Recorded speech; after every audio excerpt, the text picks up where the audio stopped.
Wednesday morning lunch எல்லாமே அம்மாவே ready பண்ணிட்டாங்க. அதனால் இன்றைக்கி ஸ்நாக்ஸ் ஏதாவது நானே செய்யலான்னு சொல்லிட்டு ஃப்ரிட்ஜ் ஓப்பன் பண்ணி பார்த்தா இந்த காலிஃப்ளவர் இருந்தது.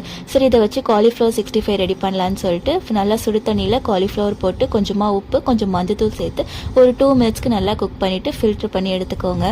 அதுக்கப்புறமா அதில் கொஞ்சமாக மஞ்சத்தூள், தனி மிளகாத்தூள், கரம் மசாலா, ஒரு ஸ்பூன் சிக்கன் 65 மசாலா, கொஞ்சமாக இஞ்சி பூண்டு பேஸ்ட்டு, ஒரு ஸ்பூன் மைதா மாவு, ஒரு ஸ்பூன் கார்ன்ஃப்ளவர் மாவு, ஒரு ஸ்பூன் அரிசி மாவு சேர்த்து நல்லா மிக்ஸ் பண்ணி விட்டுக்கோங்க.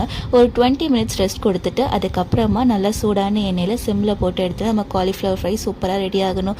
ஆனால் எனக்கு அந்த மாதிரி ரெடி ஆகவே இல்லை. நான் எப்போவுமே அடிக்கடி காலிஃப்ளவர் ஃப்ரை ட்ரை பண்ணி பார்த்துருக்கேன். ஆனால் எப்போவுமே அந்த ரொம்ப கிறிஸ்பியாக இல்லாமல் ரொம்ப சட்டிலான டேஸ்ட்டு தான் இருக்கும். இதே மாதிரி தான் இன்றைக்கும் இருந்தது.